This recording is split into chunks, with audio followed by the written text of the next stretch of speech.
I never told this story to anyone until now. I stay in an area of North Carolina that back in the early 19th century had the biggest sawmill in the United States at the time. The town of Elizabethtown now sits on the grounds of that sawmill. To the north is Bladen Lake State Forest. There's a creek there called Turnbull Creek, named after the Indian chief that laid claim to the land there. My grandfather told me Chief Turnbull struck a deal with the sawmill and allowed them to cut the trees except in one area where many of their ancestors were laid to rest. The story goes that the loggers began cutting, and for years, no problem had ever come between the loggers and the tribe. Until the day they cut on the sacred land. A battle broke out, and in the end, the tribe was slaughtered, all except the chief. It was said he cursed the land and swore to protect it forever. It was said he changed into a black smoke as dark as coal, and in it were two bright red eyes, like fire. A story, when told in detail, would scare any kid from venturing off into those woods, except me and my then best friend.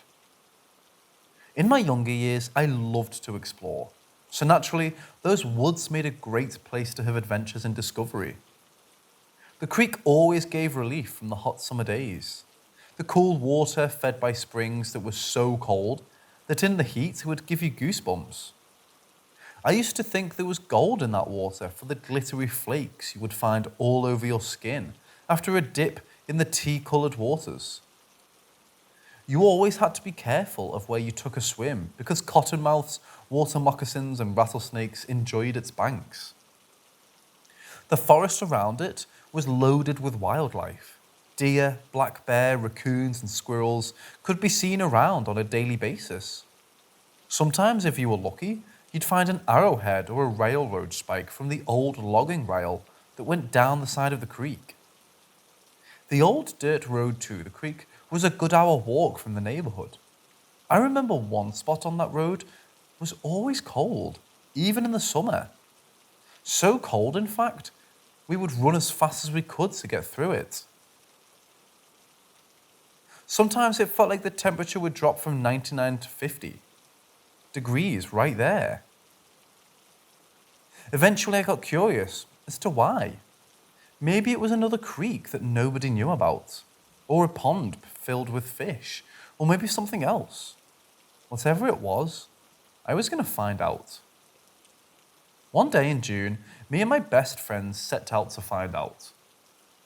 My grandfather told us not to, and told me the story of Chief Turnbull. I wrote it off as an old tale to scare kids, and set off for the woods anyway. I never believed ghost stories. This one wasn't going to scare me. I told my best friend to be prepared for him to try and scare us, and off we went. I remember walking forever through those woods and never finding anything. So we decided to follow the cold air and see where it went. After some time passed, we came upon a thick area in the woods. Thorny vines and thick underbrush were everywhere. The cold air was coming from inside of this thicket. We found that we thought was a deer trail, and crawling on our hands and knees, we made our way through. It felt like 100 feet we crawled before everything cleared. No trees, no bush, just tall grass and mounds of dirt scattered about, and the air was freezing cold. The whole clearing was surrounded by the thickest like a ring. The air was misty, like a light morning fog.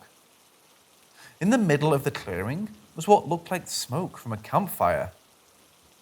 It was a dark smoke, and in it was what looked like a person standing there.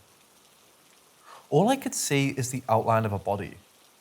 But when it turned around, I saw the eyes, bright red like fire. It moved towards us quicker than we could react. When we did react, we moved like lightning had struck us on the feet.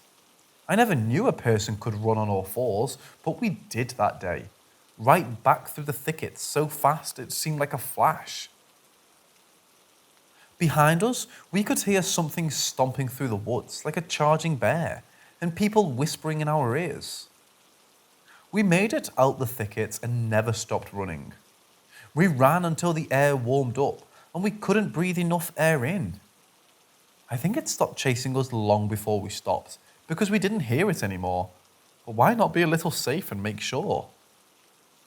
When we made it out of the woods, it was starting to get dark. No words spoken on that walk home, just two kids trying to make sense of what happened in our heads. We walked by his house first, then mine was a block away. I had to walk past my grandfather's house to get home. He was sitting on the front porch when I walked by. He asked me if we found what we were looking for, and I told him yes. He asked if I wanted to show him with a smile, in which I replied, no. The next day, I went back to my grandfather's house. He told me how he did the same thing when he was little, how he saw the clearing and the mounds. He said it chased him out of there too. Them woods had many dark secrets, and that was just one of them, I remember him saying. My best friend and I drifted apart after that. He never spoke to me about it, and I never spoke about it to him. He's now the chief of police in a town close by, and I work for an engineering firm building roads and bridges. My stepson came to me not long ago and asked if we could ride that road one night and spotlight deer. I told him, go if you want to, but I wouldn't. Them woods hide many dark secrets some of you don't want to discover. Sometimes I ride by that dirt road. Sometimes I'll look down it. Sometimes I see a smoky figure standing there with glowing red eyes looking back at me. When I do, I know Chief Turnbull is still there and he's still protecting the sacred lands. He won't have to protect them from me though. I'll never go back.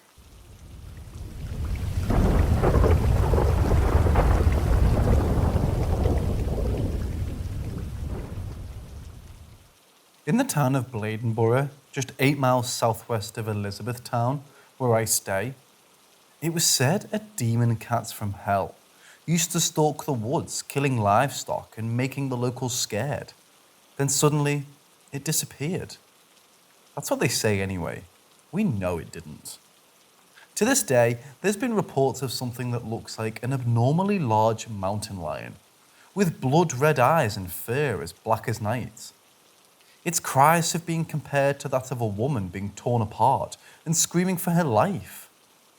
Luckily, it only has a taste for goats and cows, or so we think anyway. I will tell you, there has been a few people that have gone missing. Some have been found, and to hear some of the police tell the story, the bodies were torn to shreds. It's not just located in Bladenborough like most think. It goes from Bladen Lake State Forest to the Green Swamp area, which covers 3 counties and over 1,200 square miles. A friend of mine was hunting one day down in the Green Swamp when it started getting dark. If you hunt in this area, you know you've got to be out of the woods before dark by law.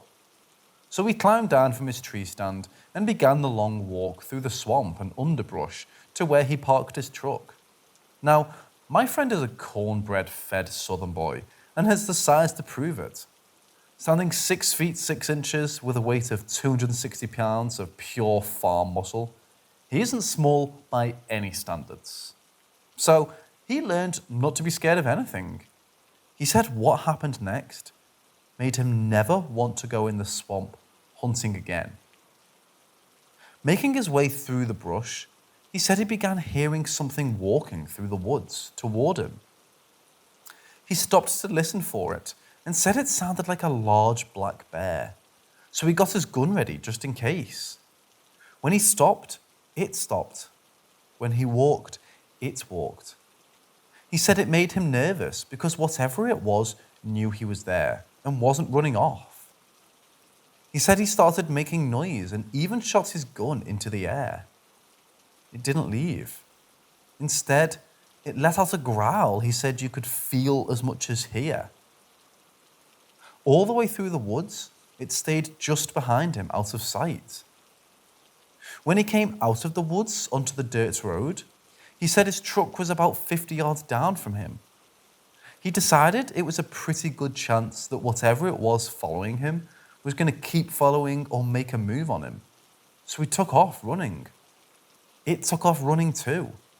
He said it sounded like a bulldozer was crashing through the woods, and when it broke from the woods, it sounded like a horse running through loose dirt. He could hear the stomps of its feet and the growling in its breath. He didn't have to look back to know it was coming and catching up to him. He shot behind him, hoping it would scare it enough to stop for a moment and give him a chance to make it to the truck. When he did, he said he must have hit it because it screamed, and for a moment he thought it was a person. That's when he finally turned around. He said it was jet black, as big as a 600-pound black bear, a tail as long as its body, and eyes that were glowing red. He hit it, and it was just standing there looking at him as if to say, "Now you've done it." He bolted to the truck and jumped in. Just as he shut the door, he looked, and it was right there. He said it was so close, its breath was fogging the window. By now, he said he was shaking badly, and it was everything he could do to get the key in the ignition and start the motor. He drives a Ford F-350 four-wheel drive that was raised up, so there's a good 2 feet of clearance under the truck. He said this thing was on all 4 feet and looking eye to eye with him in his truck. The engine started and he took off like a bat out of hell. He said it chased him as hard as it could until he picked up speed and stopped and watched it drive off. The next day, he and his dad went back with guns and looked around for tracks, blood, or even a dead body. He said there was no blood, even though he knows it was shot, and there was paw prints as big as his hands on the ground everywhere. Then they found a tree that 9 feet up had claw marks 1 inch deep in the wood, spaced 4 inches apart from each other. They didn't venture into the woods, nor did they go too far from the truck. Both of them said they felt as though they were being watched and didn't want to stick around to find out what it was. They got back in the truck, and that's when they heard it. A scream from the woods off in the distance. He said it was like a woman screaming bloody murder. It lets him know it was there, waiting. Yep, there's a many dark secret in them woods. Charlie Daniels even wrote about these woods in one of his songs. If you ever get adventurous and want to try your luck, come on down to Green Swamp. And when the sun goes down, get real quiet. You might hear that scream. I hope when you do, it's off in the distance and not close by. Because if it is, well, it might just be the last sound you hear.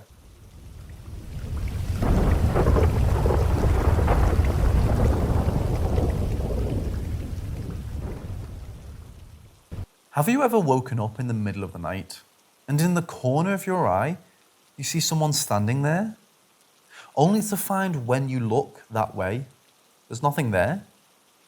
Chances are there was. Here, we call them people in the shadows. I was 15 the first time I saw them. In my bedroom, I had this beautiful bay window that took up the whole wall. I had a view of the orchard, and just behind it at the edge of the yard was a fence that separated my yard from the state forest. For some reason, I began having issues with it though. At night, I felt like I was being watched, and looking out the window, you couldn't see anything but darkness. That feeling got stronger over time, so I began hanging blinds and thick curtains so I felt a little safer. My stepdad decided to put a light outside where I could see at night through the window, and I felt a little better. That is, until one night, when I saw them. It was a fall evening, and the only light you could see that was natural was the full moon overhead. The light my stepdad put up shined down on the pear trees, and I could see the edge of the yard pretty easily from my vantage point in my room. The silhouette of trees and bushes in the woods always seemed a little odd-shaped, but tonight They moved. At first, I thought this just isn't real and found myself glued to the window watching. I could count 13 of them moving around. I could feel ice in my veins like they knew I saw them. I watched almost like I wasn't able to move, like my life depended on me not even blinking or they'll get me. They moved back and forth in the woods until one stopped through the fence. Yes, they walked straight through a solid object into my yard. They stood just at the edge of the light looking back at me. They were just a black shadow. No definition of the body except the outline and the void inside of each. I couldn't tell if they were facing me or had their back to me. No eyes, no face, just a shadow standing there, like the shadow of yourself on a sunny day, but in the form of a body. I must have realized something because I quickly closed the blinds and pulled the curtains. In a panic, I don't know why I didn't go to my mom and stepdad and tell them. I just got in bed and pulled the covers over my head, wishing to wake up, and they would be gone. My heart was beating so hard I could hear it, but somehow I fell asleep. I woke up sometime later and I couldn't move. At the foot of my bed, I could see a figure standing there. Very short, maybe 3 or 4 feet tall. It was holding my feet. To the side of the bed stood a very tall figure, hunched over in a room with an 8-foot ceiling. It placed a hand on my chest and spoke in a whisper. To this day, I don't know what it said. Not that I could understand the language it spoke, but also because it spoke in a whisper so low I couldn't hear it. The shorter figure climbed up on my bed and scurried up, crawling to my chest like it was mad. Just as it grabbed me, they disappeared. The next morning, I wake up and my chest was hurting. I told my mom about it, and to my astonishment, she wrote it off like I had a nightmare. When I looked in the mirror, you could see a handprint on my chest in a light red outline, a very large outline. This happened just about every full moon until I moved away. After that first time, my chest didn't hurt, and there was never any marks on me again. I thought maybe if I tried to communicate with them, I could find out what they wanted. But every time I couldn't move, couldn't talk. Come to think of it, I don't think I was even breathing. Maybe it was just a bad dream, a nightmare that stopped the day I moved away. Sometime later, both my mom and stepdad had passed away, and I had a marriage that fell apart. So I moved back into that house with my kids. My daughter got my old room, and after the first night, we put more blinds and curtains up. I hung sage and put salt down by the window, and she slept like a baby after that. She asked me why I put the salt and sage out, and I told her to keep the shadow people away. She looked at me in horror and started crying. Then she whispered to me, "So you see them too? I thought I was having a nightmare." They came out of those woods, and I'm sure they are still there, waiting. What they want or what they did to me, I don't know. I wish I did. I wish whatever it is, I could find it and give it to them so they maybe will go away. The pear trees over time died over there. Nothing seems to grow but the grass. The fence is still standing, and for some reason, it's rusty and brittle. The fence posts all look burned, even though there's never been a fire. We don't mess around on that side of the yard. All of us kind of feel uneasy about being there, so we let it be as much as possible. I can't say they are trying to do us harm, but I just feel uneasy, like something deep down inside me knows to be scared of them. Them woods have many a dark secret. This one isn't too dark, but if you ever come to my house, I will let you sleep in my old room. Who knows, one night when the full moon is out, you might meet one of the shadow people. Keep in mind, it might be you they're looking for.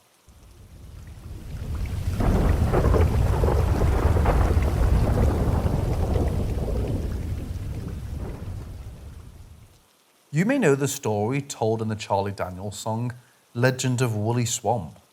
Well, you may be surprised he's from this little town I call home. So you can imagine that these creepy woods around here influenced his music.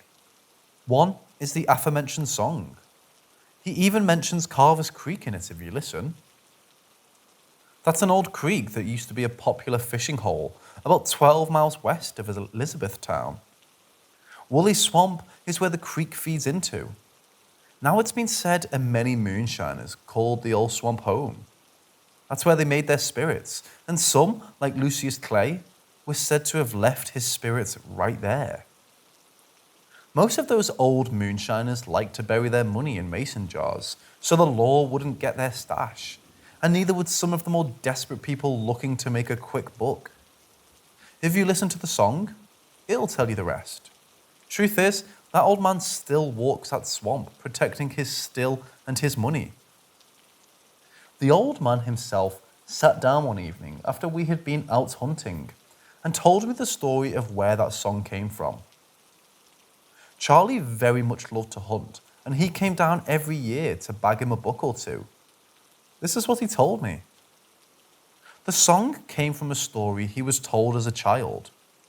When he got older, he thought it was told to keep the kids from venturing in the swamp and running up on a moonshiner, or maybe a gator. So he got bold, and him and a few of his friends went out one night looking.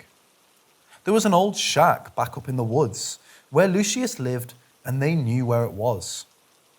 So with some liquor and flashlights, they went to see if the old man would come around. "You gotta go where the moon is full," he told me. Lucius walked when the full moon was out. That's when he liked to dig up his money. I held on to every word while Charlie spoke. He could tell a story and keep you glued better than any TV could. We went out there, sat around, even built a little fire and broke out a bottle of Jack. Must have been out there for a while, just having a good old time, when we noticed the fire had turned blue, and it was getting pretty damn cold. Won't like the fire had gone out. There were flames 3 feet high off the thing, but it was blue flames, like you'd see burning off a good jar of moonshine. Hell, I could run my hand through the flames, and they were cold to the touch. That's when we noticed we had one more fella sitting with us than what we came with. The old man was sitting right there and had a gaze locked on every one of us. He took that bottle of Jack and turned it up and said, "So you boys come for my money or my shine?" Charlie said the woods got real dark and you could hear screams coming from all around them. The old man said, "They came for my money and shine, but the gators got 'em now." Charlie said he let out a laugh that made your hair turn white, and that's all they needed to see. Charlie said they got out of there so fast, he didn't know if they left anyone till they got to the end of the road. He said he looked over, and Lucius was sitting beside him in the truck, still laughing. He said Lucius told him to not ever come back down there, or next time the gators would have him too, then just vanished. They never went back to Woolly Swamp. In fact, to his last days, Charlie wouldn't hunt around that swamp.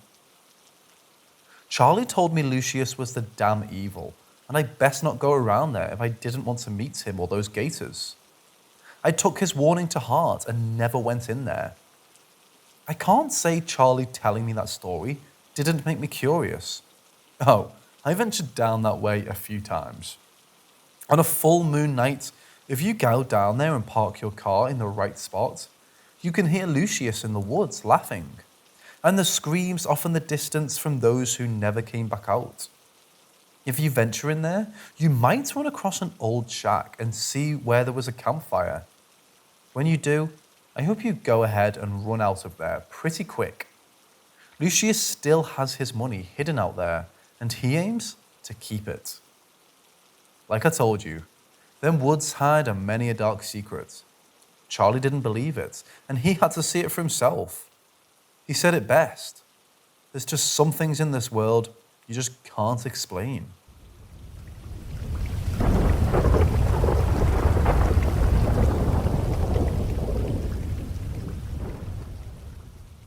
Around here on a calm day, you might hear the guns from Fort Bragg going off. So most of us are used to hearing and feeling a bang every now and then. Sometimes, though, we get an explosion that hits, and when it does, the windows will rattle, and you're confronted with the thought that the end of the world just started. But when you run outside, there's nothing. No smoke, no fire, just calm. That's when you know you've been introduced to what we call the Seneca guns. It gets its name from the same sound heard around, but they've been heard all around the world and has many different names. Some say it's just the military testing missiles in high atmosphere explosions, or a sonic boom from a fighter jet. Some even say it's a meteor exploding in the atmosphere. Whatever it is, it's been heard long before settlers came here. In fact, the Native Americans said it was the sound of the thunderbird flapping its wings to take flight. Sometimes, if you're at the beach and one hits you, might see an orange ball of light sitting just above the water soon after. Many have said to have seen it. Around here, you might see a green glowing mist coming from the woods. If you look real hard, you might see a figure in that mist, just walking around trying to find its way through the brush.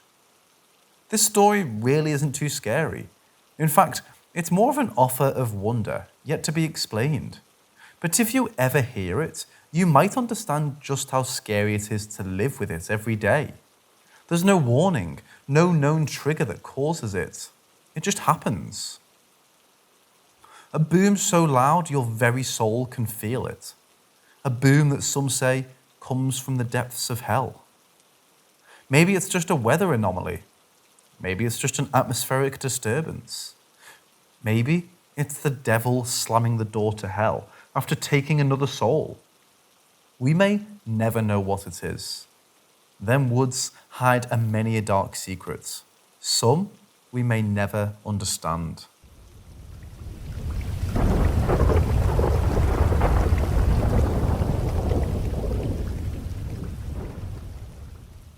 "20-odd years ago, I lay in bed at an old mansion converted into a hotel. I was the caretaker and the only person in the building.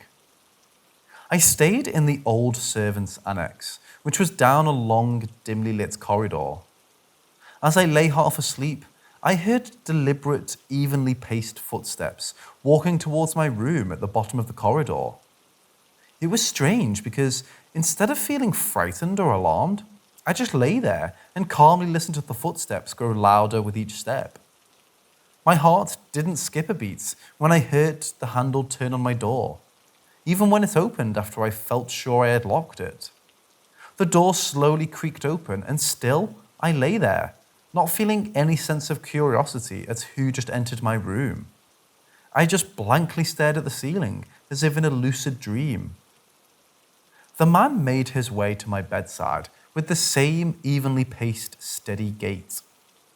It's really strange, as I had a conversation with this entity, but I only remember it feeling like lying on a psychiatric's chair, as if under some hypnosis. I have no recollection of the subject matter at all. Our talk reached its natural conclusion. All the while, I didn't notice look in its direction. Not out of fear, but rather I didn't have a notion to move an inch. At this point, I felt a foreboding dread, as if somehow I had snapped out of a trance. But still, I didn't move. I felt his presence rise and move toward my face. It felt like he wanted to kiss me goodbye. It closed my eyes as I felt a weight push upon my lips. It wasn't sexual. In fact, it felt slightly aggressive as the pressure started to push my head back into the pillow. I was now starting to feel a bit panicked as my neck started to stiffen in an attempt to resist the increasing weight pushing down on my face. Just at the point I thought my neck would surely snap, it stopped and I was released. I lay there for I don't know how long, but when I finally moved to look around my room, there was no one there.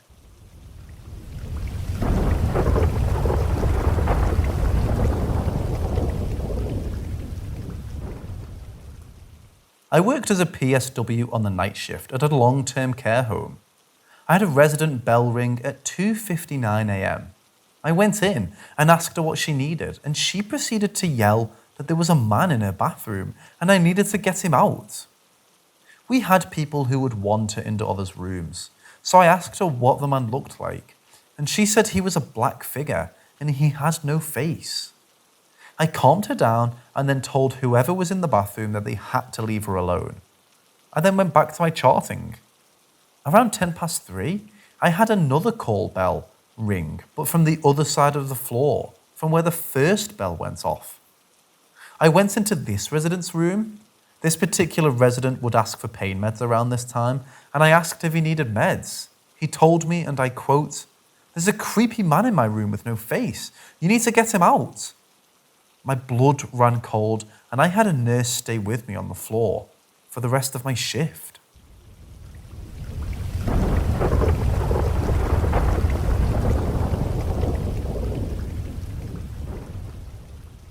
When I would work the night shift, all sorts of fun stuff would happen.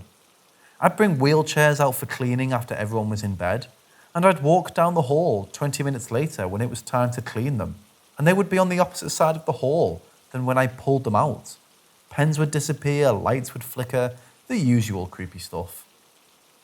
There once was a man in the last room on the first floor. The room always had to be dark. The curtains closed, he refused care and was all around a very unpleasant individual. Well, fast forward to last year, he passed away, and we transferred a lady. For the purpose of the story, we'll call her E, from the third floor. So E moved to the first floor from the third floor, and then we noticed a change in her behaviour. She went from being the sweet but spunky lady to just a total shut-in. She was grumpy, violent, and anxious all the time. She then somehow fell and broke her hip, so I was assigned to a one-on-one with her to make sure she got the care she needed. She demanded that I sit beside her and hold her hand the entire time I was there. If I got up to do anything, she'd scream. I got up to ask the nurse for some pain meds, and she grabbed my arm and said, "Please don't leave me, don't leave me. There's something in this room and it's trying to kill me." This happened every time I would go in. So a couple of weeks later, I was taken off the one, and the day after I was taken off, she passed away. So after E, we had a new lady move in. We'll call her M. M was a sweet lady. She always took her meds, never refused care, and was all round lovely. Except for when it was night time and she had to go to bed. She'd resist care and cause a fit. One night after she got settled, I came in for her brief change and the nurse came in with me to give M her meds. And as I was cleaning up in the washroom, I heard M ask the nurse the most chilling question. "Am I going to die soon?" The nurse, of course, said, "Oh God, no. Why do you ask, M?" And she responded with, "Because at night, the man and the lady in my room tell me I am." I left the room with the nurse after that, and she was pale as a ghost. I asked the nurse if she was okay, and she said, "I had a dream last night that E was sitting at the end of my bed, laughing about teasing the new lady in her room."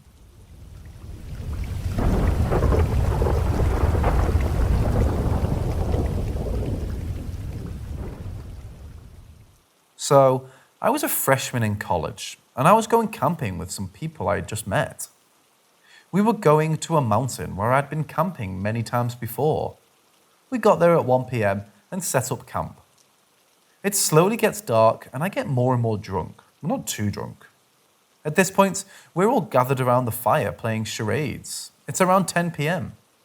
Our campsite is among the trees, and there's a large hill about 20 feet behind us.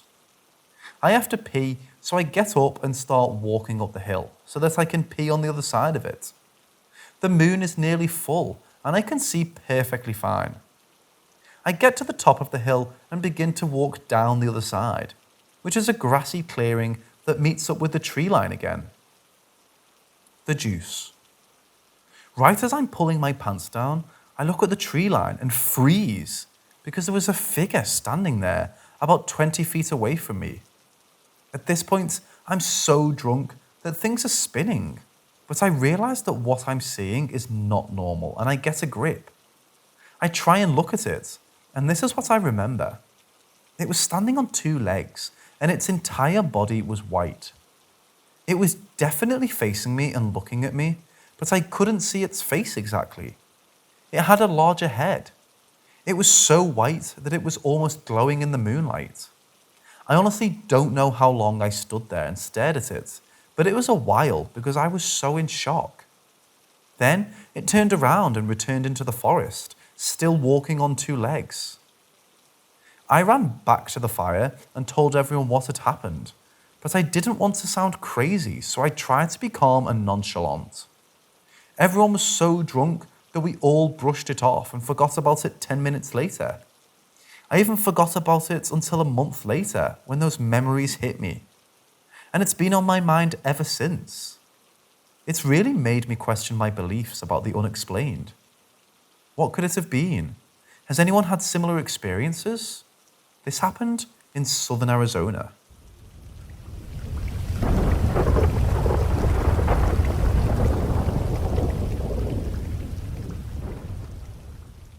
I was backpacking in Southeast Asia with 4 of my friends in 2018. We were all pretty young and inexperienced backpackers. In the middle of our planned journey, we made it down to the southern coast of Cambodia. The hostel we were staying at was outside of the main city and took about 30 extra minutes of driving to get to.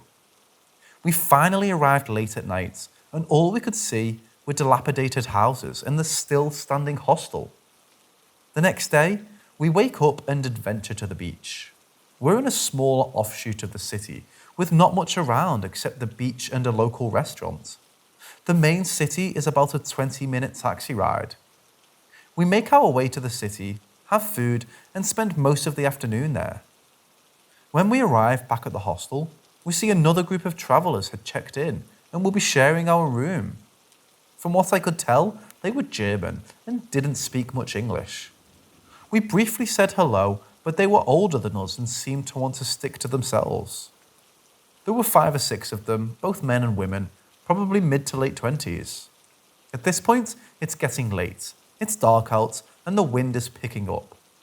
I hear the German group say they want to look around a bit, and they leave around 8 or 9 p.m, despite the heavy wind. As the night goes on, the storm gets stronger and stronger. Around 10 p.m, it starts pouring rain intensely. The wind is so strong that the walls of the hostel are shaking, and I become afraid that the roof will blow off. There is loud thunder, and I see lightning outside. I cannot understate how bad this storm was. The winds were so strong that I really thought we might have to take shelter elsewhere. The rain poured all night, and I could hear the ocean waves crashing. The storm continued all night and kept me up, and the German group never came back. I laid awake all night, terrified of the storm, and wondering where they had all gone. In the morning, the storm had calmed down and it was just drizzling. The German group had never returned. All of their belongings were in the shared room still. My friends and I were slightly concerned, and we asked others at the hostel if they had seen the group.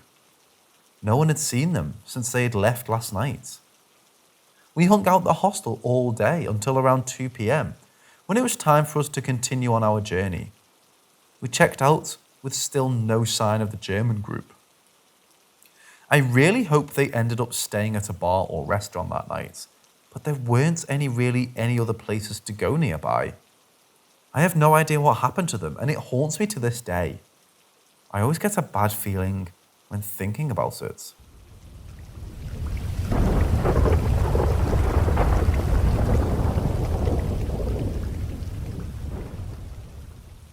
This was a strange night. It happened about 7 years ago when I was still a teenager. My extended family really loves biking, and they had the great idea to go on a moonlit bike ride. They had heard of others doing it and were pretty sure the moon would be bright enough that we wouldn't need flashlights. The bike path was up a mountain, so it would be downhill the whole way if we drove up and started from the top. 9 p.m. rolls around and all 8 of us head out to the mountain. A 10-mile drive uphill from the base. When we got to the top, clouds have completely covered the moon and it's totally dark. Great. I'm feeling a little spooked already because of the tall trees and slight wind that is whispering through the trees. We all get situated and plan to stick together, but as we start rolling down the mountain, it becomes harder to stay together. All of our bikes were really old and all of them went varying speeds. So within 15 minutes, we had all separated to the points where I couldn't see anyone in front of or behind me. The mountain road was covered on both sides by thick pine trees, and the moonlight was not very bright because of the clouds. It was terrifying to be suddenly so alone in such a dark forest, so I just kept pedaling as fast as I could. I'm not a superstitious person at all, but I keep getting very bad vibes from the depths of the forest. I almost began to panic, and I wanted to stop and wait for some of my family to catch up, but I was too scared to slow down. It took about an hour to get down the winding road, and when I made it to the bottom, everyone was there waiting for me. I wasn't sure how this was possible because I hadn't seen any of them pass me, and I knew I was in front of at least 3 of them.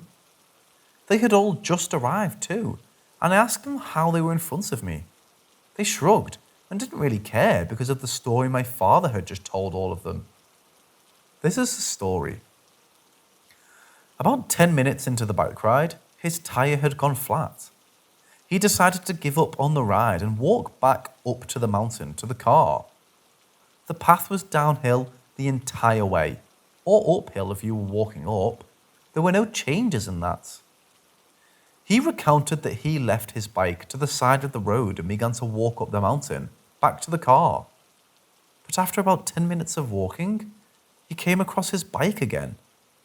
It was as if he had somehow walked in a circle, but that wasn't possible because he knew he had been walking uphill the entire way. My father isn't one to believe in the supernatural, and he seemed genuinely confused.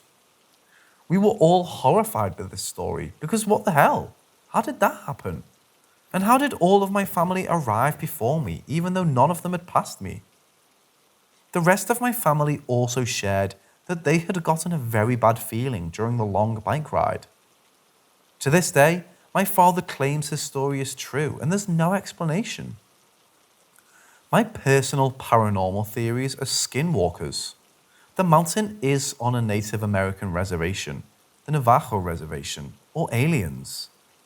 And then my other theory is that my father is just pulling an elaborate prank and I somehow took a different road or turn down the mountain so that my family passed me.